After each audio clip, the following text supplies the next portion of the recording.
From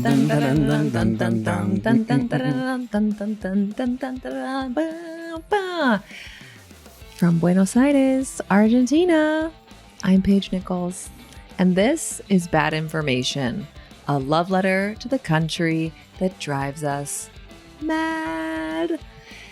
And it's just family tonight. Just family. It's just me and my little ghost friend Marcos for a special episode. A fireside chat, if you will. And the fire is just the world burning around us. There is no fireplace here because we can't afford it. It's just family. We're here for a special moment. There is no guest. Well, you're, I guess, technically. Well, you're not really a guest. Like, you're the reason this podcast exists. I'm not a guest. This is my house. This is my mic. How did you... My microphone. My microphone. That one bitch that complained about me, but mentioned that everything is mine. Le mandamos un beso. Yeah. Also, it's your bad attitude. Yes. You're the grumpiest person I know, and I love you for that. Yeah, the grumpy gay. Yeah. But yes, we are gathered here today. In holy matrimony to... Why are we here again? You are going to answer some questions. You have things to answer. Oh my God, this is an AM. It's like Reddit, but for people who like aren't incels. No, do you know that one, Ima, am I the asshole? Yeah. Oh my God. Love it. Honestly, the things that people like, que se atreven a poner ahí, I'm like, girl, like... Anda terapia. Like literally so many problematic men. I'm sorry. They're like, I made my wife cry because she was giving birth to our firstborn son. And I told her she looked fat on the way to the hospital. Am I the asshole? It's like, really? Like, can we I don't even, honestly, it's like triggering just to think about. No, we're not doing that today. No, we're not doing it. Because the short answer is yes, you, Marcos, are the asshole. Yes. I practiced a lot. But yeah, we're going to do a little like Q&A because I feel like any excuse to talk about myself is always welcome. And I feel like there's like some new friends in this bad info world who maybe like don't know some things about me. So I gave everyone a chance to get creative. But, you know, I think my mistake was making it like not anonymous because like I think there were some lurkers there who had some other questions who maybe no se animaron, and that's also fine. Just know my door is always open. It's like office hours. I'm your cool professor. Like I'm even dressed the part. I'm wearing like my turtleneck and my billowy button down, and I'm like, let's talk about your progress ahead of the midterm. Do you want to start? Comencemos. I'm in the hot seat. Question number 1. Top 3 de animales. I love it. It's in Spanish. Top tres. Okay, I love this. This is a great first question. Obviously, I'm an animal lover. When I was young, I wanted to be a veterinarian. Then I realized that implied watching animals not just be happy and healthy, but also suffer and die. And I'm far too sensitive for that. Although I still kind of think like I would be a great zoologist. I would love to like hang out with the baby seals. So top tres, not in any order because I cannot decide because I'm a Libra, would have to be obviously a dog. Like dog number 1. That just goes without saying. Number 2 or 3, we're fighting for the next spots. I am kind of in a seal moment. Like I'm loving seals. I don't know. The singer? No, but like maybe it's because I love the seal emoji, but I love like or an otter, like a very like what do you use it for? The seal emoji. Talking about when you go to Mar del Plata. Oh right, yeah. Me just talking about like what I look like naked, like there. TMI. Just like hey, with my little like feet flippers. Otters, I guess it would be seals and otters like kind of together. And then probably elephants because they're elephants like revisit the sites where animals from like from their clan or whatever you call it. I heard I don't know the collective nouns. Okay, guys, like I'm sorry. The group of elephants, when one of them dies, they revisit that site for like up to 2 years. Oh my God. No, elephants are so brilliant and so sensitive, and I'm fascinated by them and I love them. And I love watching baby elephants run when I'm sad. So dog, seal/otter, and elephant. Cool. Talking about seals, this is for you. Do I have to open this? Yes. Oh my God. I got a gift. I already said seal. It's not God. Sealed. PR. I got a PR package. I got it! And it works because it's not blue. Okay, the people who are not on YouTube right now, I got the most iconic souvenir from Mar del Plata. Marcos, please tell us. Every time you go to Mar del Plata, you have to get this thingy. I mean, there are a couple of models you can choose. You can choose like the seals. You can choose like Jesus Christ. Ew, I find it so amazing. Him? And then you can seahorse. Sea lion? No, it's a seahorse. Gauchito de mar. I don't know what's. Oh yeah, seahorse. Seahorse.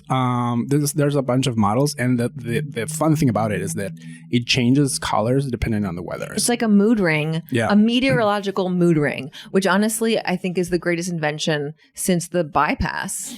Also came out of Argentina. And so now I know, look, it tells you there's a little color code on the bottom. Oh, yeah. Azul, if it's blue, the clima is bueno. If it's violeta, if it's purple, it's variable, which makes sense for today. And if it's rosa, it's raining. It's raining. It's raining men. Oh my God. Hashtag bendecida. Oh my God. You're welcome. This has been the greatest day. ¿Cuál es la vara? What? ¿Cuál es la vara para tirar ropa interior de la basura? Oh, this is a very intimate question. Yeah, okay, so like basically, like, when do you know it's time to like throw underwear out? Like when do you get rid of it? I think this is obviously like a very personal spectrum. We all have like our level of tolerancia. I think, you know, women or people who menstruate can understand that there is underwear that once you've had it for a while, and maybe it gets relegated. Like you have the brand new category, you have like the party underwear, you know, like this is like for my night out. This is like for when I'm feeling fun and festive and feisty. Then you have like your day-to-day, your classics, your caballo de batalla. Like it's like, this is not going to fail you. It's not going to let you down. And then you have like when it's laundry day, or like you are indisposed and like maybe you just need something that like is just there. It doesn't matter. It's already kind of like been through battle. I think there's a point where it stops looking like underwear and starts looking like a rag of any kind of sort. And maybe that for you could be one thing, and for me it could mean something else. I also think maybe, I mean, it's kind of funny because I will say, now that I think about this, like fast fashion gets a really bad rap. And I will say it has gotten a lot worse like in recent years. But like I have underwear that I bought at H&M like in high school that lasted until like I moved, and I just like got rid of it because I was like, okay, it's been 20 years, like let it go. That little tanga I got from H&M got me far. And so I had to send her off to the great beyond. But, you know. 2 questions about this. Number 1, can you actually graduate from underwear to like rags? No, it's too little. No, well, also like I would never use like I'm not saying like your underwear becomes a rag. Like quede clarísimo eso. Thank you. Fact check. No, I did not chequeado. Like Paige did not say that your underwear could become a rag. I just mean like once it starts to look just like so dingy and so sad that like even on your worst day, it's like your puseta does not deserve that. And the other question is like, did you migrate from underwear from the US to Argentina underwear? Because I know there's a difference, especially in like the colales and those things. I want to say I love the term culot and colales. I love colales. Colales, I'm like cola, because cola is like butt, right? And like colales is, and then they call the other one the no, it's called the, what's the vedette? No, vedetina. Vedetina. I need Antonella here to be like vedetina. Yeah, I get my underwear at Target because here's the problem. I went through a phase in 2021 when I was trapped in America and could not come back to Argentina. And I was like, I did a whole wardrobe overhaul. I wear my things for a long time. Like I wear the same thing every day. I take care of my clothes. Like I'm not a big shopper. And especially living here, it's like imposible, chicos. Vieron los precios en Zara, no se puede creer. And I was like, I bought like all this new shit. And I was like, I'm going to be sustainable and smart. And I'm going to buy underwear from these like progressive women-owned brands, like recycled plastic bottles into underpants, like whatever, blah, blah, blah, blah, blah. So I bought a shit ton of underwear and I felt good about it. And I was like, I'm spending $12 on a thong. Like that is ridiculous. Yep. And then you know what? Like it didn't cut the mustard. So I ended up going to Target and getting pairs of underwear for $5. That shit rocks my world. It's great. I love it. You know what? So like, so sue me. But I think I bought like a couple things here, like caro cuore. Caro cuore. We love some caro cuore. We love caro cuore. I love how they're just like, I don't know. I just walk in there. I feel like I'm in 2003. No, to me, caro cuore is like 96. I have like an eating disorder every time I walk in there. Everything is teeny tiny, but I do just love the colales. Like I think it actually was quite funny because Argentines are known for maybe like showing a little more skin, like in general, like at the beach. But then like here they're like, ¿Cómo van a usar tanga? And I'm like, how are you like getting scandalized over that? But then they have like the culot. The culot. It's like 1 centimeter of what's of fabric. Yeah. Okay. Next. Oh, this is a good one. How many times did you fall in love? With a person? I guess that's open to definition. Yeah. Oh wow. Well, you really Thanks. It was the third question. We went from underwear to falling in love. Okay, well, let me think. Let me think in my head first. Okay, one. Maybe 6 or 7. I'm thinking of significant romantic relationships. Yeah. I'm a bit of a serial monogamist. I think that I've had a crush on someone or something and we start dating and we're together. I don't have a lot of unrequited love stories. Humble brag. What do you want me to say? Me buscan a mí. ¿Qué quieres que te diga? Donde pongo el ojo, pongo... Sorry about it. No, so I think I would say probably 7. When I think of, my first, I had my first high school, I had 2 significant boyfriends in high school, college boyfriend, first Argentine boyfriend, a second Argentine boyfriend who became husband, now ex, and then my current relationship. So with a woman. So yeah, then if you think of, yeah, let's go with that. I feel very lucky. So it was 6 or 7? Well, I lost count. Whatever. Okay, cool. Less than 10. I feel very fortunate to have had I think except for one, my first Argentine boyfriend was the most toxic relationship I've ever been in my life. And it's a miracle I made it out alive. Not understatement there. But I feel like everyone else I dated was very golden hearted. And I feel grateful for those loving moments. Yeah. We love your latest, enamoramiento. Yeah, we do. That's a magic one. That's a special, very transformational. Yeah. Also not Argentinian. Thank God. How many drugs did you try? Are we not caffeine and alcohol? Yeah. Okay. So and social media. Oh my God. Love is the ultimate drug. I get high on life. Oh my God. Literally. No, I'm actually pretty not conservative because that makes it sound like I'm anti, but I'm pretty, I call myself a pilgrim sometimes. I will say that I think that as I've gotten older, and I kind of going back, I got married really young and I had fun in college, but in the US then it mostly was just drinking and stuff, it was pretty typical tame. I do remember, because I went to school with a lot of rich kids and, Coke wasn't as much a thing as it is now. I remember it was there were a few kids who started doing it. It was weird and very behind closed doors. And it was definitely BC was a party school, but it was very just drinking, you know what I mean? Probably Adderall, whatever.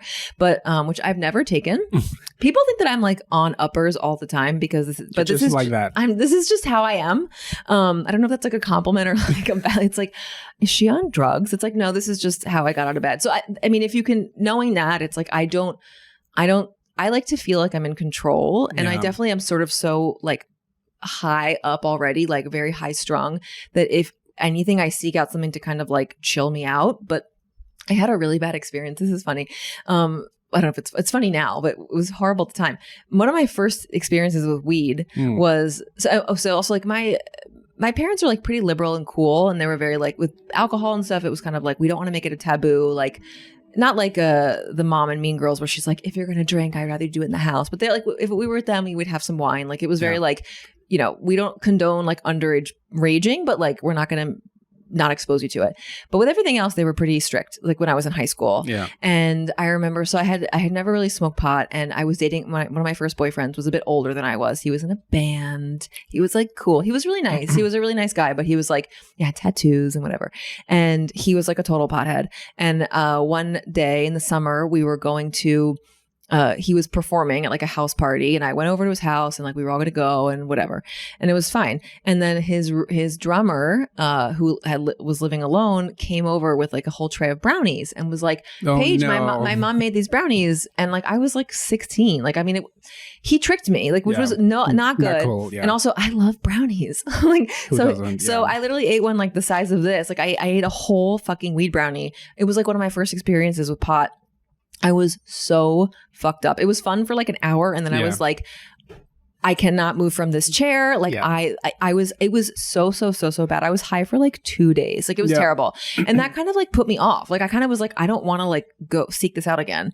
And so like all throughout college and stuff, like I didn't do a lot of stuff because I didn't really like feel the need to. And all that being said, like I did some light experimentation, but I'm not the kind of person who will like seek all those things out. Like just they went out. So let me think. Okay, weed, whatever.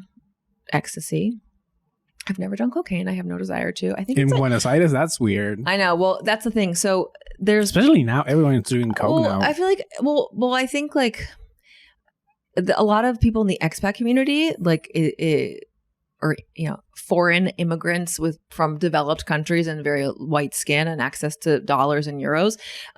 It's like love BA because the drugs are good and they're cheap, allegedly, right? And so I had some like social friends and people, that I hung out with and who like were really into that. And it became to me, it was like very like, it was like repellent to me. I don't know. I was kind of like, it's a Tuesday night. Like, do you really have to be doing that? And like, I know it's easy. People can say, if you haven't done it, you can't judge. I will judge. Let me fucking judge. Like, sorry, let's not. I think there are certain things like I'm all about live and let live and like, I don't think it like I'm like pro legalization of a lot of these things. I mean, all that stuff. But I also feel like let's not normalize like problematic behaviors. And I feel like of all the drugs, I feel like cocaine is like, again, I've never done it, so sue me. But like, I just feel like I don't really know anyone who's had like a great story arc with that. Yeah. So, but like, so yeah, I've done ecstasy. So you never done a tirito? No, no. But I almost went into a K-hole once. But that was unintentional and I was at la fiesta de Durox. I was durísima because here's the thing. I don't love as I'm a serial monogamous, but I don't like commitment to like out of body kind of moments. I'll try something, but if it's gonna last like all night, like that's why I don't like ecstasy, MDMA, like cool. But it's like you're on that train, like you're on that train for like a good 4 to 6 hours with me, and it's like, and sometimes I'm like, I'm done now. Like I want to be off this train, and it makes me a little anxious. I'm tend to be anxious, and so at least with something like Keta, it doesn't last as long. And it's like you kind of feel like floaty and moon booty and it's great. Like I love that. So like cool. But it's a very fine line, no pun intended. And if you do a little too much, that K-hole, that's terrifying. Yeah. Like you do not want to get in that. So all this to say, I haven't done that many drugs. I mean, I don't know, but like I've never done acid. This doesn't appeal to me. Like it does not appeal to me. I've not even done mushrooms, but I am exploring the world of las microdosis, because I'm really fascinated by the use of these drugs, like for therapeutic reasons. Like MDMA, we know was like actually like created for that reason, and like psilocybin. So I'm totally open, but I like to do things. I like to feel like I'm sort of in control of the experience. Yeah. And I just feel like also like everything in moderation, like you do you, whatever, but also like, I don't think it should become your entire personality. And I think that you should be able to have a social life without it. And like, I think that as we get older, doesn't mean you have to like stop having fun and like going out or whatever. But I do think that like, it's important to reflect and be like, okay, like, why am I doing these things? What am I trying to maybe like fill a void or avoid certain things or numb? Like, it's really hard to confront our traumas when we're, always numbing ourselves. So, I think like have fun, do it, but also be responsible, stay hydrated. What were your grandparents doing before they retired or died? Oh, well, they're all dead. So thanks for that reminder. Thanks for the reminder. Yeah. Okay. So my grandparents, both of my parents, my dad is from the DC area. My mom is from Baltimore. Good morning, Baltimore, home of John Waters. So my mom's dad was a doctor. He was like the town doctor. You look like a doctor today. Well, the doctor is in Hunty. He was a doctor and he was like the town doctor. So back then he like delivered babies. He was the undertaker. He was everything. Melvin Davis. And so his wife Ruth she was a housewife, but she was a fabulous golfer and kind of scary, but she's iconic. Why? Well, because she was just like a tough bitch. Like in the 50s, she had four she had 4 daughters. She played golf. She was club champion. And then I like got to know her, but my grandfather on that side died before I was born. And then on my dad's side, actually, what did my grandfather? He died when I was 3. Right. And I actually don't remember what he did. Phyllis, my paternal grandmother, what did she did? Like what did she do insurance? I can't remember, but she worked. But he died when I was very young. I was like 3, and then and then Gigi, I called her. She died when I was like in middle school. So I didn't really have a lot of time with my grandparents, and it's kind of why I'm envious of everyone here, where you see all the abuelas like pushing their kids around, their nietos, and like it's so cute. Yeah, it's like so típico. Like, and I'm like, cool. Check your privilege. But we did do Christmas Eve every year at Roosie's, and it was really fun. Sorry, Christmas Day, and I loved going up to her house. She had this big, beautiful house in Dundalk, Maryland, and it was like this one room that was like, and attached to the house was my grandfather's old like doctor's office. Oh, cool. And it was like a time capsule and kind of haunted and scary, but like really fun and cool. Do you play golf like your grandmother? No. This is a tema because my dad is a fabulous golfer as well. He's really, really good. And you think that a dad would maybe want to share his biggest passion and talent with his children, but maybe because we were daughters. You're a woman. And you cannot play golf. But his argument was like, well, you never asked. It's like, what 5-year-old is going to be like, Dad, take me to play golf? So like we went a few times and I enjoyed it. I don't like love the idea of having to be gone for like 4.5 hours. Like I do think I have kind of like a trauma with golf because it's like my dad was always playing golf and like watching golf and like golf. But I love putt. Can we be friends? I don't know. Can we? Yes.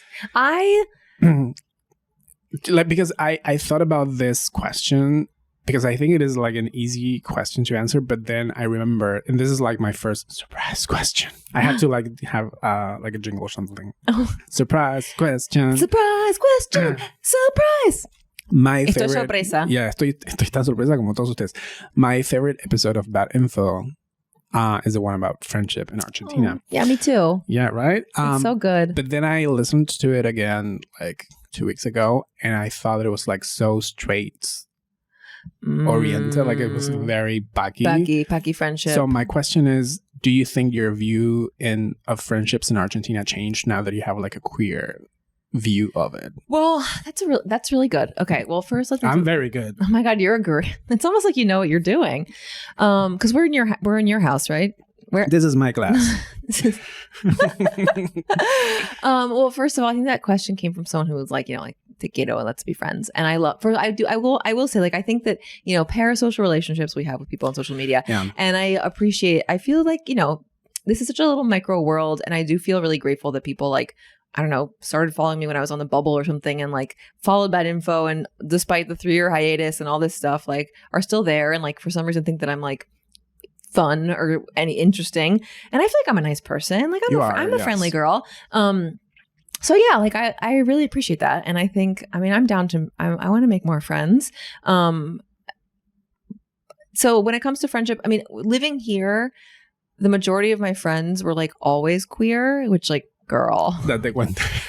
Girl. And I had a hard time adapting to that, like the very gendered, like Paki setup of like, las nenas con las nenas y los nenes con los nenes. Because in the US, I had a lot of guy friends, which also looking back is quite funny though, because it's the whole like pick me girl thing of being like, I'm friends with all the boys. Yeah. And I didn't think of myself like that, but I did. I had a lot of close guy friends. So to me, it was like, maybe I did struggle to relate sometimes with women and maybe and for whatever reason, quién sabe. My therapist probably knows. But now I think that it's almost like everything is clicked more because it's like, I'll never forget this one time. Granted, I was also like really young, and it was when I was dating Jose, and like, he's 20 years older, and we went to an asado at his friend's house, like his best friend. And, and Jose didn't really subscribe to this, but he was in that world and it makes sense. And it worked for him because male privilege. Also older, so they have like different dynamics. Yeah, different dynamics and all that. So like I get that, but his friend was like the asador and whatever, and all the wives. I was 22 years old, so like these poor women probably were like, "Esta pobre viva." Like looking back now, I'm like, oh my God. I thought they were very nice to me, but I probably was like, they wanted to just, I don't know. But like they were all like, it was literally, we were like separate. It was like las chicas juntas, and I get it because sometimes it's like you want to like catch up, and like I see like sometimes that like with your pareja, it's good to have your friendships outside of the pareja, no matter who it is or what, if it's a straight or a queer couple. But that whole like, you shall not cross this line. Like, it's like, it's just, to me, I never really felt like I liked that. So it makes sense that I'm obviously not a straight woman because I'm not. So yeah, I guess with friendship now, like I really, I just love how it's like all of those stupid rules that aren't even like they're invented. It's like, yeah, I mean, having male friends who I can actually relate to and who maybe aren't threatening to me, because I realize like I'm like scared of men. Like I also like men are scary. Men are terrifying. I will say people were really like, I felt really welcomed. Like I will say that, I mean Argentines are super warm in that aspect. Like I feel like this sort of welcoming, like you're one of us, but then it's kind of like read the fine print. Like you're one of us, but like hasta ahí. But not like, I don't think it's like meant to be menacing. I think it's just that they have like this like sacred, like I never felt like super excluded. I guess maybe with the first guy I dated here, like it was so long ago too, but like maybe some of his like girlfriends who got, well, because he was like cheating on me. So like God knows he probably was fucking them or something. And like they hated me because, God knows what was happening there. I mean, I was delusional. But I love the fact that you mentioned the concept of ranchear, that we don't have like a schedule. Well, except for me, but, and me. But it was like let's hang out, and we just hang out. Hacer huevo. Like I was like, I remember the first time it was my friend Pauli, who I adore. She lives in London now. Le mandamos un besito. And she was just like, vení a mi casa y hacemos huevo, and I was like, what? I was like, tiesa. I was like, what does that mean? Like, because I mean, I'm still kind of wired to like, I don't want to like run through a hangout and like have 45 minutes and we're done. I mean, unless it's like, hey, I'm really busy, we'll get together for a coffee and like I'll catch up. But I mean, yeah, it's like you see someone and you get together and it's like 6, 7, 8 hours. And like, I do love that because it's like people prioritize the friendships in a way of like, that's how you build, like time spent together and time shared is how you strengthen a relationship. So like, how can you expect to strengthen a friendship if like you're only having these like cronometrado like encuentros? So like, to me, if you're able to be in silence with your friend, I think that's the ultimate test. It is the ultimate test. Or like any relationship, because you're like comfortable with the other person. Instead of like, we have 45 minutes. Let's begin. I went to the doctor. I did this. Yeah, like how's your mom? Yeah. Like no, I'm okay. Like I mean, totally. If you can just kind of chill and sort of be like this open-ended thing, I think that's great. I do, and I love that. Like, and I think I'm I don't know. I think maybe also too for so many years because I was in married and stuff, and not because of any like. I mean, this is like my own mambos, but like kind of feel like, oh, if I'm going to go out and hang out with friends, like I don't want to be gone all day because like maybe not have things to do. Yeah, or like I don't know. I like being home. I do like I'm a very like chatty and social person, but I do need my time to like regroup and reset. So like I have to kind of find that balance of like, okay, I was out and had all this stuff, but then I get home and need to be like silence. Because it's like otherwise maybe me vuelvo loca. But you also have like a lovely home. And I love my home. I love my nest. Like I it's true. I loved being home and being with my dog and just like enjoying my space. And now más que nunca, because I'm like, this is my house. Like, and but I remember when I moved, I was like, quiero vivir esta casa. I was like, I want like my friends to come over and I want people to like be here. Yeah. But like I live downtown and like no one wants to come. Yeah. I do like this question. Also, I don't understand it. Like, will you get another dog after Pocho? What do you mean? Okay, I'm sorry. Pocho is eternal. What do you Pocho's mean? Pocho's an eternauta. I don't understand. I will not respond to it. But I will. Give them what the people want. Pocho will live forever, punto. Although that being said, I mean, I've had dogs. I grew up with dogs, and then I've had dogs pretty much like most of my adult life, like here. You're a very like doggy person. I'm a very doggy person, but now, and I've always been like a really responsible dog mom. I take my job very seriously. Like I don't enter these things lightly. I would never get a puppy. Like puppies are so much work. Like I love a puppy, but like don't want one. Like living in an apartment with a puppy, are you fucking kidding me? Like adopta un viejito. No, eso, adopta, no compres, and also like adopt adult dogs. Like Pocho is the best dog of all time, and like I just think there's if you're gonna get a dog, I think you should adopt an adult dog for like their size, their temperament, all these things. And puppies are annoying, but also like since I've separated and like pretty much being a single mom who works 2 jobs, who loves her kids and never stops. Literally it's me. I'm Reba McEntire. The responsibility of taking care of a dog, like no es menor. And like it's even though Pocho was like, he's the easiest dog on the planet, but like, I'm not going to leave him alone for 12 hours, like every day or something. Like I want to give him a good life, and like his life revolves around me. And so like, there are some days where I'm just like, I just wish I didn't have to worry about it, because it is like he relies on me. There's no one else. And that kind of can be frustrating. And like, then I feel bad for him because like, it's not him, like child But divorce. he's like the easiest dog. When I had to babysit him, he was like the easiest dog he's ever. The best boy. And he's just like me. He didn't want to go out. He was like, do we have to go? He literally is like, again. He's like, like he only wants to go out to like see his friends. Like he has like a social circle. He has to go to like La Rambla, La Cueva and Posadas. He has a friend there. He has to see like the estudiantes in La Plaza. They're always doing the field trips. He has to see at Clorindo now. All the people at Clorindo like love him. He wants to go out to like see his buddies, not to like be a dog. Yeah, but he's so easy. But still, like, you know, I feel bad. He's getting older and like I just want to spend time with him. So I do think that like, even though he's never going to die and he's eternal, when he goes on to the great beyond, I think I might give myself a break, just because I kind of would love to know what it's like to like stay in my pajamas until 2 p.m. Like I don't sleep in, but I just like, you know, it's like the routine is kind of hardcore, you know? How did you realize you were gay? She was playing Mario Kart. God, this is like should be a whole other episode. I feel like everyone's been like waiting for this question. Yeah. All of you chukmas. How did I realize I was gay? Oh my God. You tell me. Oh my God. You know, there's this thing called compulsory heterosexuality, which I think for a lot of people, I mean, I grew up around a lot of queer people, mostly queer men. I don't know if we talked about this at one point. Like, it wasn't like I wasn't exposed to gayness, right? Yeah. But like in the US, and especially maybe like in my time of growing up, like gay women it was like lesbian is like a dirty word, like an insult. And it was kind of like you were this. Don't say gay like Hillary Duff says. Oh my God, I love that clip so much. Yeah. Like, you know, it was this kind of pejorative term. You were like butch and drove a Subaru and didn't shave your legs, and you were. It was like equal to feminist. Yeah. Thank you.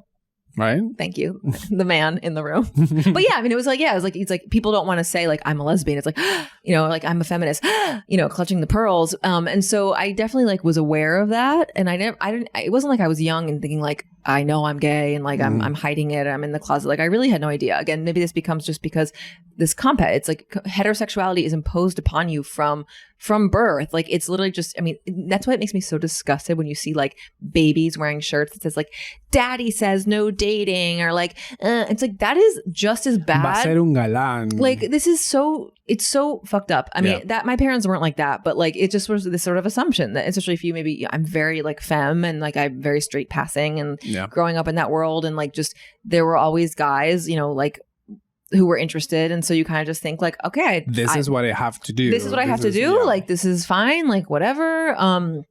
And like. So I didn't really question it, and I didn't ever really have that space and time to question it. Like I think that maybe like in college or stuff when most people are maybe just like exploring and experimenting or not, but like I don't know, having that space, I didn't have that. So I definitely like it was never something that it wasn't like something that was like eating away at me for years. But I do think that like looking back again, there are these like moments where it's like, well, all of your friends are gay. Like wow, like you don't like. I loved and cared for my partner like so much. Yeah. But like I mean, I think it's quite common. There's like this, like maybe a lot of women, and also TikTok was actually quite instrumental. This is starting to answer the question, I guess.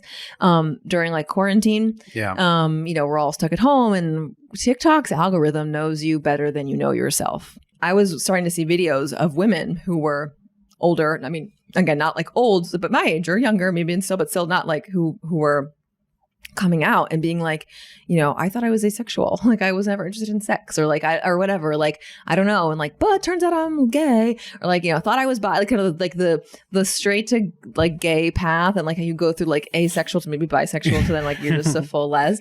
And then just seeing that and kind of being like, oh, I was like this, like, I don't know. I was like that I see myself in that, but it was like so hard. It was just like, whoa, it was definitely like, holy shit.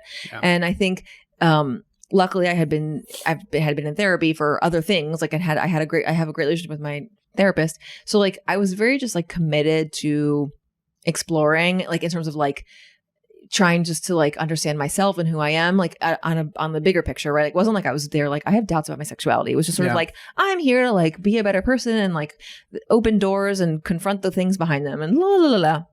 And so I remember like during peak quarantine TikTok addiction, it was like, okay, so I'm bi and I have ADD. I was like self-diagnosed. And I actually like, I had lunch with a friend and I told her, I was like, I kind of mentioned it in passing and I didn't, again, like looking back, I didn't realize I was doing this. Like, I really think that this was like so deeply like on an unconscious level. Yeah. And so I remember I had lunch with her, like, let's say before, like this is like 2021, like September or October or something. And I told her that, and she was like, "How are you?" I was like, "Oh, TikTok told me I'm gay and like or bi, and I have ADHD." And she has a kid, so we were kind of catching up with life, and it was just like whatever, otra cosa. And then I hadn't seen her because like life got super busy, and this is when I had my awakening, if you'd like to call it. I don't really know, or like my you're like unable to contain yourself right now.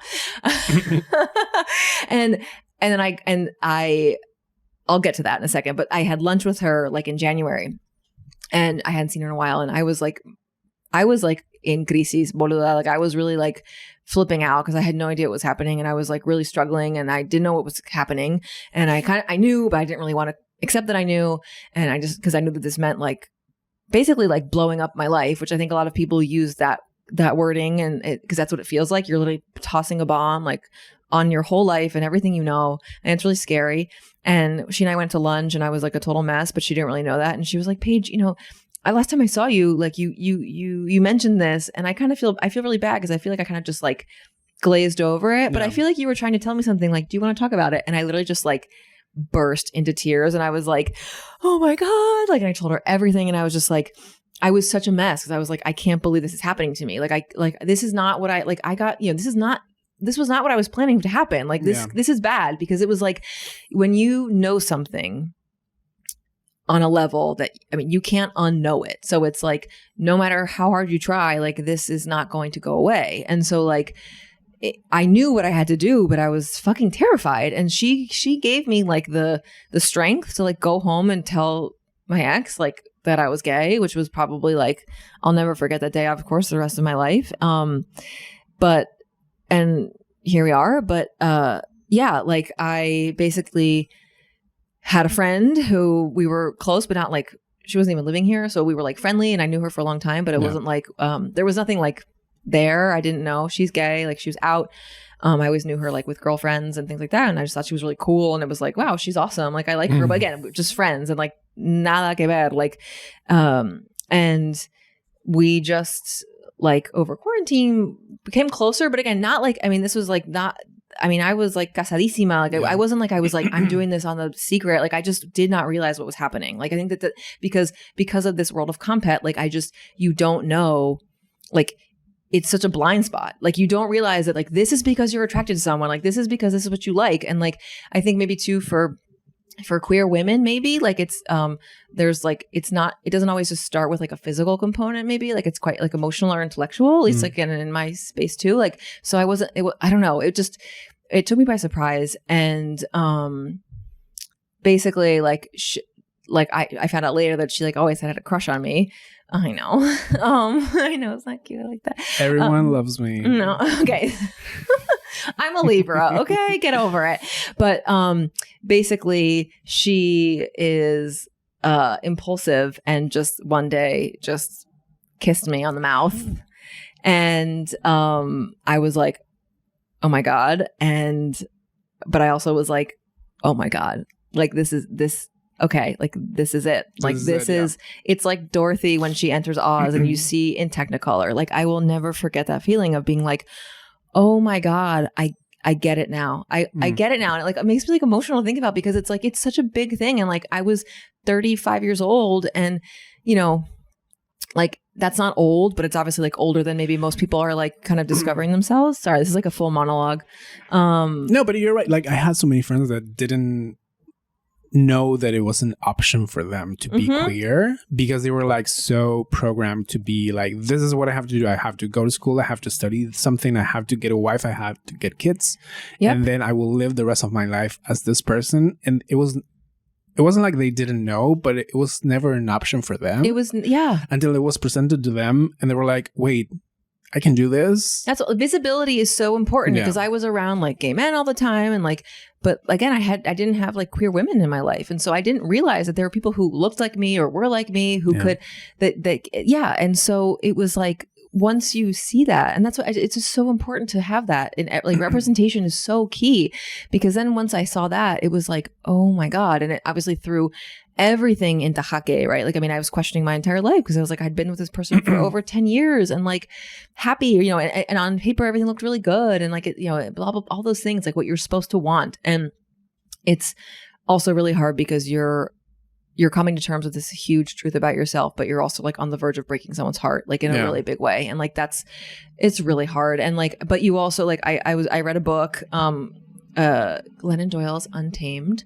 Fun fact, I like know her through my cousin. It's kind of one of those like fun little small world moments. No, but I was reading her book and I mean, she's a very talented writer and storyteller, but I kind of like couldn't get behind maybe some of her like preachy messaging. I don't know. She was like, she's great, but like, I didn't really like think she was my cup of tea, but for whatever reason, I downloaded her latest book, and because she was married and has 3 kids, and she came out like way later in life.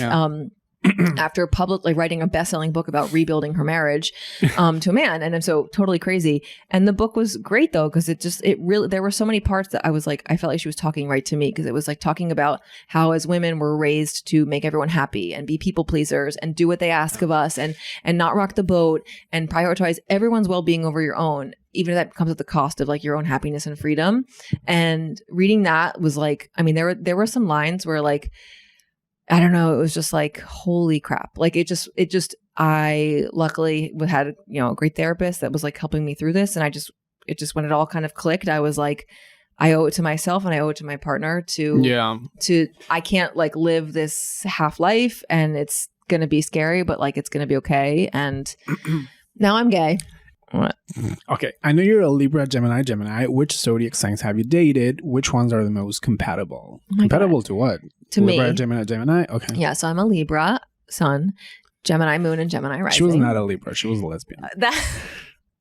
Literally, I was like, I just love beautiful women. Like, I love beautiful women. They're just so beautiful. And Marcos is like, you're gay. You're gay. Like, you're not a Libra. You're a lesbian. I was like, women are just like so beautiful. They are. Like, I admire women. Women are so beautiful and perfect, and men are disgusting. So yeah, that's why I don't stop talking, because I'm just like all air all the time and chatty. Do you believe in like the zodiac signs and all of that, astrology? Okay, this is my thing. Well, first of all, as a queer, you like have to believe a little bit, except for you, because you're like anti-establishment. Yes, that is correct. I like astrology as a tool, another tool in my toolkit of like self-understanding. Yeah. So I won't like, you know, I look at it as like, you know, if I read things and I identify with that, or I use it kind of as like oh, wow, that makes sense. Or like, it feels, I think in the world that we live in today that is falling apart and is fully on fire, if I can like read a horoscope, it makes me feel like a little less alone, I'll take it. You know what I mean? Like, vas a recibir una sorpresa. Love it. Like, or just sort of, you know, whatever, like, or maybe understanding how I relate to people in relationships, whether they're romantic or platonic. So I like it more like that, you know, and I think there's, I don't know, I use it as like half a distraction, half like just sort of a way for me to know myself better and like take it or leave it. But also like there's a lot of it's true. Okay. So which zodiac signs are the most compatible? Who have I dated? So currently with an Aries, and because it's the exact opposite of Libra, we're like it's the exact opposite, which actually works. It's like chaotic as hell, but like we're both cardinal signs. You're lost. No, but you're making sense. Like it makes sense if you know her. Like it makes sense what you're saying. Yeah, I didn't and know like, her zodiac sign. Right, and also sense. Like I mean, fire and air. So it's like, you know, the fire needs an air to like kind of get it going, and then like it's complementary there. It's definitely a good combination. My ex is a Virgo. Virgo men are like bad. I think Libra men are worse, but men are bad. Men are bad. No, but the Virgo, I'm like Virgo cusp, so like I can appreciate organization and things like that. And then before that, Gemini man. Libra and Gemini typically get along quite well, but this guy, yeah. I mean, Gemini has mala fama for being like two-faced or whatever, but actually it's not all bad. I think you want to be more afraid of a Scorpio, obviously. And then before that, I don't really remember. I'm trying to think what Sagittarius, which I love. Libra, Sagittarius typically get along really well. I'm a Sagittarius. Yeah, I love a Sag. That's a great combo. And then before that, I don't even remember. Like, I don't remember what Ryan's birthday. I have no idea. Like, so I mean, again, I kind of am like, I had been with the same person for like a third of my life, and that was a Virgo. We all know how that turned out. But I can appreciate. I have noticed that like Libra is compatible in like friendship and relationships with Leos, Geminis, Sagittarius, and Aries, and like those are a lot of people in my life. So cool. Do with that what you will. This time I'm in front of the camera. What do you have to do when you finish a podcast? Oh my God. God damn it. Okay, thank you for listening to Bad Information.